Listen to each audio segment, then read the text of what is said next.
Modernity ہے, کیونکہ liberal struggles ہم نے کی ہیں فوج کے خلاف, کبھی ملا کے خلاف, تو یہ اتنے برے طریقے سے بلینڈ ہو جاتا ہے. اس پر میری پوری کتاب ہے, تو لہٰذا بہت ہی ڈس اپوائنٹنگ ہے. کسی نے کچھ سیکھنا ہو تو اس کو تو سائڈ پہ کرتے ہیں, ٹھیک ہے. اب ایک بہت اچھا اور پاکستان کے مارکسسٹ رجحان میں ایک اور ٹرینڈ آ رہا ہے, میں اس کو ویسٹرن مارکسزم کہتا ہوں. یہ جو نئے پڑھے لکھے لڑکے آ رہے ہیں ایکڈیمکس وغیرہ, بالکل ٹھیک ہے, ہم بھی وہیں پڑھتے تھے, انہیں کے ساتھ پڑھتے ہیں. اچھا, یہ لے کے آ رہے ہیں گرامچی کو, کلچرل مارکسزم کو, ٹھیک ہے, اور یہ لوگ لے کے آ رہے ہیں پوسٹ کولونیل تھیوری کو بھی, اور ای پی تھامسن, ڈیوڈ ہاروی, ٹھیک ہے نا, ایکلیکٹسزم. ہاں, اس میں سے ایک رجحان جو ہے وہ بالکل, اس میں بھی دو حصے ہم کر لیتے ہیں. ایک رجحان جو ہے وہ ویسٹرن مارکسزم کا, کوئی نئے نئے پی ایچ ڈی بڑے تیزی سے آ رہے ہیں, ٹھیک ہے. اچھا, ان میں ایک رجحان جو ہے وہ اس کو سمجھ نہیں ہے, وہ مختلف چیزوں کو جوڑتا رہتا ہے, وہ اس کو ایکلیکٹک مارکسزم کہتا ہے, امار جان, ٹھیک ہے. اس لہٰذا اس کی پالیٹکس بھی ایکلیکٹک ہے, ادھر ادھر سے اٹھا لیا, ادھر چلے گئے ادھر. ہم اسے ایمبولینس چیزنگ کہتے ہیں, ہم اسے کہتے ہیں کہ یہ کوہرنٹ نہیں ہے, ٹھیک ہے. این جی او بھی ہے, اس کے اندر پھوٹ پھوٹ کے بھری ہوئی ہے, ٹھیک ہے. اب یہ سارا ویسٹرن مارکسزم کا رجحان ہے, ٹھیک ہے. اب دوسرا رجحان جو ہے ویسٹرن مارکسزم کا, عوامی ورکرز پارٹی میں بیٹھا ہے, ٹھیک ہے, اور گرامچی کو بہت کوٹ کرتا ہے. وہ سوشل موومنٹزم سے آیا ہے, لیننسٹ پارٹی کے کانسیپٹ کو نہیں مانتا, ٹھیک ہے. اور عوامی ورکرز پارٹی میں ایک رجحان پرانی سوشلسٹ پارٹی کا بھی ہے, وہ بھی آرتھوڈاکس مارکسسٹ ہیں, بلکہ ٹیکنالوجیکل ریڈکشنزم کی انتہا ہے. وہ عوامی اسٹرگل کے بجائے وہ مزدور ختم ہو چکا ہے, نئی چیزیں آ چکی ہیں, اب تو آئی ٹی آ گیا ہے, اب آرٹیفیشل انٹیلیجنس لے آئیں گے, کوئی نہ کوئی بہانہ ڈالتے رہیں گے. تو وہ میں اس میں کوئی کنٹمپٹ والی بات نہیں ہے, جو ہیں وہ ہیں, ٹھیک ہے. تو یہ بھی ویسٹرن مارکسزم کے علاوہ یہ آرتھوڈاکس مارکسزم ایک رجحان, لیکن دو ہو گئے رجحان براڈلی, ٹھیک ہو گیا. تیسرا جہاں تک تعلق تھا وہ دفن ہو گیا تھا, یعنی دوسرے الفاظ میں ہمارے یہاں نشست ہوئی تھی, تو جب ہم نے بھی پاکستان مزدور کسان پارٹی میں آنکھ کھولی 99 میں, تو ہم چونکہ سی پی کے ساتھ مرج کر چکے تھے, تو ماؤزم دفن ہو چکا تھا. بلکہ ایک عوامی ورکرز پارٹی کا لیڈر تو کھڑا ہو کے یہاں سے شروع کرتا تھا تقریر 1995 میں بھی, کہ اب انقلاب ایسے نہیں ہوگا, اب انقلاب وہ جو آپ سوشلزم کی بات کرتے ہیں وہ سوشلزم نہیں ہو. اور مثال دے کے پھر بتایا کرتا تھا کہ دیکھو نیپال میں بھی ماؤسٹ فیل ہو گئے, حالانکہ نیپال میں ماؤسٹوں نے 2 الیکشن بھی لڑے, مطلب انقلاب کیا بھی, 2 اتنے پاپولر کے 2 الیکشن بھی کیے. تو دوسرا رجحان, تو ساری بات ماؤزم ہماری پارٹی نے بی سی پی کے ساتھ مرجر کرنے کے بعد ابینڈن کر دیا تھا. تو ہم نے تو پھر طالب علموں کے طور پر پڑھا, سمجھا, تلاش کرنا شروع کیا. تو پہلے پاکستان مزدور کسان پارٹی کو ماؤزم کی طرف لانے کی کوشش کی, وہ ناکام ہوئی. زیادہ پھر این ایس ایف میں ہم نے ٹائم لگایا, ان میں اچھے لڑکے تیار ہوئے, کافی کام کیا ہم نے. تو اس نے ہمارا تھاٹ پروسیس بنایا, آپ سے تعلقات بنے اور لوگوں سے تعلقات بنے. تو ہم نے ایک چیز کا اندازہ لگایا پڑھتے پڑھتے. پہلی بات تو اپنی ہسٹری ہی ہمیں ایم کے پی کی دوبارہ پڑھنی پڑی, اس کو ٹھیک کرنا پڑا. تو فائنلی آپ کو پتا ہوگا 2 سال پہلے پارٹی واپس مارکسزم, لیننزم, ماؤزم پر واپس آئی, پرانا سٹرکچر واپس ملا. پارٹی بالکل اس وقت یونائٹڈ ہے اور ایک طرف دیکھ رہی ہے. لیکن ہمیں یہ ناکافی ہے. پاکستان مزدور کسان پارٹی واحد ماؤزم کی نمائندہ نہیں تھی, اور ہم نے پھر پڑھنا شروع کیا. پپلیجو صاحب کو پڑھا, جتنا پڑھ سکتے تھے جو اویلیبل تھا. مزید پڑھنا چاہتے ہیں, خیر بخش مری صاحب کو دیکھنا شروع کیا, بیرسٹر قربان کو دیکھا. کے پی کے میں, خیبر پختونخوا میں خاص طور پر ابھی ہم وہاں کی ماؤسٹ پالیٹکس کی ہسٹری, ایم کے پی کی ہسٹری موجود ہے لیکن اوور آل. اچھا, اب پھر ہم نے چلتے چلتے اب ہم کہاں پر کھٹے ہیں. ہم نے 1977-76 کی ڈیبیٹس کو دیکھا, اور پلیجو صاحب کے آخری مضامین بڑے انٹرسٹنگ ہیں. 76 سخت لائن سے وہ 76 تک ان کی لائن تھوڑی سی پنجاب کے لیفٹ کو باقی لیفٹ کو ملانے کی طرف چلی جاتی ہے, پھر بعد میں وہ ٹرانسلیٹ بھی ہوتی ہے. تو ہمارے پاس یہ پروف ہے, ہم اکٹھا کر رہے ہیں, آرکائیول ورک کر رہے ہیں, اورل ہسٹری اکٹھی کر رہے ہیں. تو بنیادی طور پر ہمارے پاس پروف ہے کہ there was an understanding. Professor group, Palijo صاحب, اپنا امتیاز عالم وغیرہ جو ٹوٹ رہے تھے, بنگش صاحب, شیر علی بادشاہ, اور ان کے درمیان تعلقات تھے, رشید حسن خان. یعنی شاید ہاں, تو ایسا ممکن تھا کہ یہ پاکستان کی جو ماؤسٹ ہسٹری کبھی تھی کتنی, 69 سے 68 میں سارے آتے ہیں ماؤسٹ فکر کر, اور پھر اسٹرگلز میں پڑ جاتے ہیں 70s میں, پھر وہاں سے نکلتے ہیں. تو ہمارا 1970 کا ماشاء اللہ ہمیں تھا, جس کی وجہ سے وہ جو لاجیکل سیکوینس بننا تھا ہمارا بن نہیں سکا. پھر ہمارے اپنے حالات, فرنٹ لائن اسٹیٹ ہیں کولڈ وار میں, ظاہر ہے بننے نہیں دینا تھا. پھر ہماری لڑائی ماشاء اللہ سے بھی, مولویوں سے بھی بڑی سخت لڑائی تھی, ہم نے سروائیو کیا ہے مارڈی میں, کبھی ادھر کبھی ادھر. تو ہمارا ہم سمجھتے ہیں وہ پروسیس انکمپلیٹ ہے, وہ پروسیس. تو ہم اپنے پارٹی کے اندر بھی آئیڈیالوجی امپروو کر رہے ہیں, پڑھتے جا رہے ہیں. یہ ہم آج یہ جو لیکچر آپ کے یہاں دیا, یہ ہم نے بھی پہلی دفعہ اس طرح دیکھا ہے چیزوں کو. یار ٹھیک ہے واپس آ گئی ہے. تو یہ ہے کہ تیسرا رجحان میں کہوں گا نور صاحب کے ریلیونٹ ہو گیا ہے. ہم سمجھتے ہیں اب ہم ایگزسٹ کر رہے ہیں, ہم جڑ. اور اب دلچسپ ایک اور آپ کو بات ہے, یہ سارے جو ویسٹرن مارکسسٹ ایک رجحان تھا یہ, اور ہم علیحدہ سے ہم دیکھ رہے ہیں کہ پاکستان کے لیفٹ کی ہسٹوریوگرافی کا بھی ایک پروجیکٹ چل رہا ہے, ٹھیک ہے نا, پیپلز ہسٹری پر پچھلے دنوں کتاب آئی ہے. اب یہ ساری ہسٹوریوگرافی ایک خاص لائن سے آ رہی ہے, وہ سی پی کی لائن ہے, یعنی جو براڈ پروگریسو انجمن ترکیب مصنفین یا پروگریسو موومنٹ کی جو سی پی کے انفلوئنس. اچھا اس اینگل سے کچی پکی تاریخ, کیونکہ یہ جتنے نئے اکیڈمکس ہیں یہ اتنی ڈیپتھ میں پڑھتے بھی نہیں ہیں خود, چونکہ انہوں نے مارکسسٹ لیننسٹ پالیٹکس نہیں یوز کی, تو وہ جہاں سے جو دل کرتا ہے آرکائیو سے کٹی کر کے لکھتے چلے جا رہے ہیں. تو ایک ہسٹری وہ, اس کے کاؤنٹر ایک ہسٹری لکھنے کی ضرورت ہے جو ایکچوئل پیپلز ہسٹری ہے, جس کی نمائندہ پاکستان مزدور کسان پارٹی ہے, عوامی تحریک ہے, بیرسٹر قربان کی پی این پی ہے, خیر بخش مری صاحب کو دوبارہ دیکھنا پڑے گا کہاں سے کہاں کیا ہوا. تو دوسرے بات پروفیسرز گروپ کی ہسٹری بہت رچ ہے, بہت شاندار کام ہے ان کا مزدوروں میں, ان کی تھیوری.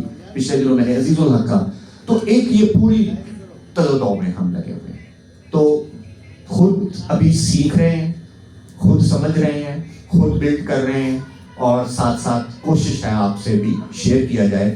اور اس پروسیس میں ہم تو پاکستان کے لیفٹ کی یہ صورتحال ہے, اس سے جو آپ نے سوال کیا تھا. یہی آج اصل مسئلہ ہے. اکیڈمک کے اندر جو کچھ کام ہو رہا ہے اور لا تعداد ہو رہا ہے, اس کے اندر جو ہے وہ ماؤ کے لیے اسپیس نہیں ہے, گرامچی کے لیے بہت بڑا اسپیس ہے. تو اس سے یہ نتیجہ تو آسانی سے یہ نکل سکتا ہے کہ گرامچی اس ساری اکیڈمک کے اندر ڈومینیٹ کون کر رہا ہے. آج کی جو کیپٹلسٹ ہے وہ کر رہی ہے. ویسٹ کے ادارے ابھی بھی اسٹیمپ کرتے ہیں کہ کون سی ریسرچ صحیح ہے, کون سی ریسرچ صحیح نہیں ہے. تو انہوں نے اسٹیمپ کیا ہے گرامچی کو. ہاں گرامچی کو خود بھی پتہ نہ ہوگا کہ مجھے وہ اسٹیمپ کریں گے. تو ہم کیوں نہ اس کے لیے یہ صرف اس حد تک کہیں کہ وہ نہیں سمجھ سکتا تھا, ہم کہیں کہ یہ گرامچی کی جو لائن ہے وہ گمراہ کرنے والی لائن ہے, جو سپورٹ کرتی ہے اس سارے طبقات کو, اسٹرکچرز کو جو انقلاب کے خلاف ہے, جو عوام کے خلاف ہے. تو اس کے لیے جو ہے ایک سب سے زیادہ جو لنک بنتا ہے وہ یہیں سے ایک لنک جو ہے وہ بن جاتا ہے. اسٹالن پہ جائیں گے تو اسٹالن کے اگینسٹ تو بہت بڑا مل جائے گا, مگر اس کے فیور کے اندر کوئی چیز ہو تو وہ کچھ بھی جو ہے وہ نہیں ملے گی. سیم مارکس کے اندر جو اگر ہم دیکھنے کی کوشش کریں گے تو اگر مارکسزم کو ہم دیکھتے ہیں تو پہلے جو ڈائیٹیکل مٹیریلزم ہے, پیور فلسفی, تو فلسفی جب ہسٹوریکل مٹیریلزم کو دیکھتے ہیں تو وہ تھیوری ہسٹری کو کس طرح سے دیکھتا ہے. مگر وہ مارکسزم کی جو فاؤنڈیشنز ہے, اگر ہم وہ ہسٹوریکل مٹیریلزم میں جاتے ہیں تو وہاں پہ بھی لاجک آپریٹ کرتا ہے. ایسا نہیں کہ ریزننگ نہیں ہے وہاں پہ, مگر وہ ریزننگ ہے. ریزننگ کے بنیاد پہ اگر کوئی چیزیں صرف ڈیسائیڈڈ ہونی ہے, لاجک کے بنیاد پہ اگر کوئی چیزیں ڈیسائیڈڈ ہونی ہے تو وہ تو سائنس میں نہیں آئیں گی, وہ تو فلسفی کے اندر چلی جائیں گی. ہسٹوریکل مٹیریلزم کے اندر جو ہے وہ ہسٹوریکل ہم فیکٹس کو تو لے کے آتے ہیں, مگر ان ہسٹوریکل فیکٹس کو کس طرح سے ہم جو ہے وہ آبجیکٹیفائی کر کے کوانٹیفائی کر سکیں.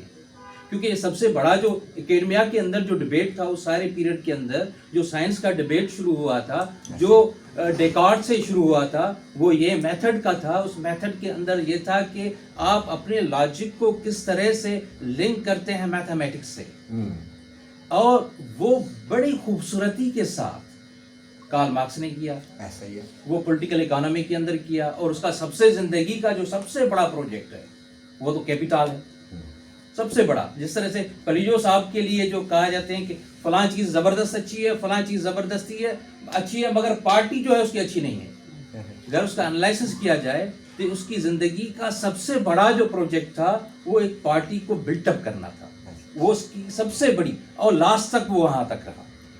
یعنی اگر وہ 60s سے شروع ہوتا ہے تو لاسٹ تک جس پہ رہا اس کو اون نہیں کرنا، ڈائیٹیکل مٹیریلزم کو اون کر دینا ہے، ہسٹوریکل مٹیریلزم کو جو ہے وہ اون کر دینا ہے.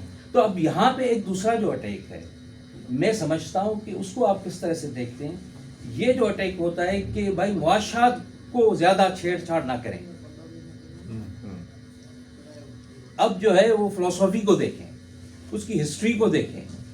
اگر گرامچی کو جائیں گے پھر وہ بھی جا کے وہاں پہ لنک کرے گا، اور یہ یہاں پہ ابھی تک جو ہے وہ وہاں پہ ہے. اگر اس پہ کچھ زیادہ کام ہونا شروع ہوتا ہے تو پھر جو دوسرے چیزیں جو ہیں وہ آ جاتی ہیں، جس طرح سے اکانومک ریڈکشنزم آ جاتا ہے، وہ چیزیں جو ہیں وہ آ جاتی ہیں. تو کیا ہم اس کو کس طرح سے کریں، اور آپ اس کو کس طرح سے جو ہے وہ دیکھتے ہیں؟ جو کارل مارکس کا جس کے سوا ہم اس کو میتھمیٹکس سے نکال دیں گے، اور اکیڈمیا کے اندر سب سے زیادہ اگر کوئی چیز ہونی ہے سائنس کے اندر ہونی ہے تو وہ تو میتھمیٹکس سے لنک ہوگی. تو یہ میرا. ہاں جی، بہرحال وہ میں سمجھتا ہوں کہ مارکس ایسا نہیں ہے، لیکن اور دوسرا مارکس پہلا فلسفی ہے، اور بعد میں لوگوں نے اس کو باقاعدہ ڈیولپ کیا ہے. لینن نے مارکس سے کنٹینیوٹی بھی ہے، رپچر بھی ہے. ماؤ کنٹینیوٹی بھی ہے، مارکسزم لیننزم رپچر بھی ہے. تو میں سمجھتا ہوں کہ اب ہم جہاں بیٹھے ہیں وہاں ڈائنامک ریلیشن کی ضرورت ہے اسٹرکچر اور سپر اسٹرکچر میں. اسی طریقے سے سوشل ہوا یہ کہ آپ کی بات درست ہے کہ بہت زیادہ اکنامک ریڈکشنزم سے اور ٹیکنالوجیکل ریڈکشنزم جو اسٹالن کے اندر ہوئی بالخصوص، تو ایک ریئیکشن آ گیا اور بورنگ بھی ہو گیا. ٹھیک ہے، میں مانتا ہوں. تو ایز اے ریزلٹ ایکڈیمیا کس طرف ٹرن ہو گئی؟ کلچرل اور سوشل کی طرف. لیکن میں سمجھتا ہوں وہ سوشل جو اکانومی کے بغیر ہوگا وہ کتنا جسے کہنا چاہیے ریچ ہو سکتا ہے. تو ہمیں سوشل لانا ہے، لیکن اس کو ریچر سوشل لے کے آنا جس کے اندر پولیٹیکل اکانومی بھی، پالیٹکس اور اکانومی کو سوشل کا حصہ بنانا ہے. سوشل والے کوشش کرتے ہیں پولیٹیکل اکانومی کو نکال دیں، پیورلی سوشیالوجی جی میں نے دیکھا ہے. اسی طریقے سے اگر آپ نے کلچر کی اسٹڈی کرنی ہے تو گرامچی سے جو مختلف ہے ماؤ، وہ کنٹینیوسلی کنکریٹ کنڈیشنز کو کنکریٹ انالیسس کے ساتھ جوڑ کر، جو میں نے آج ایکچولی بات کرنے کی کوشش کی ہے. تو ہمیں واپس آنا ہے، لیکن ایک ڈائنامک ریلیشن جو ہے اسٹرکچر اور سپر اسٹرکچر کا ہمیں بنانا. تو ای پی تھامسن وغیرہ کا میری اپنی ایک کریٹیک ہے، اور میں ذاتی طور پر سمجھتا ہوں ای پی تھامسن جو ہے وہ بنیادی طور پر جب اسٹرکچر کو چھوڑ دیتا ہے امپلیکیشنسٹ ہو جاتا ہے اور کہتا ہے کہ کلچر کے اندر سارا کچھ ہی آ گیا ہوا ہے بیچ کے اندر. تو ہوتا یہ ہے کہ میں سمجھتا ہوں اس کی ہسٹوریوگرافی میں جو ہے وہ کیٹلاگ آف ایونٹس ہے. دوسرا ہسٹورین جو ہے وہ کنسیپچلائز کرنے کی ذمہ داری سے علیحدہ نہیں ہے کہ میں نے بس واقعات لکھ دینے ہیں. واٹ از کازنگ واٹ مجھے بتانا ہے. جو اسٹرکچر اور ہسٹری کا تضاد ہے، التھوزر جو ہے وہ کہتا ہے ہسٹری کو اسٹرکچر کے ساتھ، لیکن اسٹرکچر جو ہے بعض دفعہ، وہ آپ کی بات بھی درست ہے کہ اسٹرکچر بعض دفعہ کیا کرتا ہے کہ ہسٹری کا بیڑا گرک بھی کر دیتا ہے. تو لیکن کس طریقے سے آپ نے ایک ڈائنامک اور اسٹرکچر اور ہسٹری کو اکٹھے چلانا بھی ہے، بورنگ بھی نہیں ہونے دینا، کلچر اور اسٹرکچر کو بھی ساتھ لے کے چلنا ہے. تو باقی میری ایکڈیمیا کے اندر جو میری انڈرسٹینڈنگ ہے کہ اپنا جو کلچرل مارکسزم یا کلچرل اسٹڈیز وغیرہ ہیں وہ بھی اپنا ٹائم پورا کر چکی ہیں، کیونکہ بہت ساری وضاحتیں آج محض کلچر کے نہیں پولیٹیکل اکانومی کو واپس مانگ رہی ہیں. تو پولیٹیکل اکانومی دوبارہ پاپولر ہو رہی ہے ویسٹ میں. تو ہاں، اپنے ایکڈیمیا کی بات کہی تھی، تو اس حوالے سے میں سمجھتا ہوں سیف سائٹ ہم سب لوگوں کے لیے، اگر ماؤ کے لیے جگہ نہیں ہے کیونکہ اس نے انقلاب کیا ہے، تو فینون، کبرال، ٹھیک ہے، اور پوسٹ کلونیل تھیوری کی جو ریڈیکل ٹریڈیشن ہے، جس کے لیے میں سمجھتا ہوں، میں پلیزو صاحب کو جیسے سمجھتا ہوں انڈیجنس مارکسزم، اس کو کریں اور کھل کے کریں، اس کی کمپلیکسٹی کے ساتھ کریں.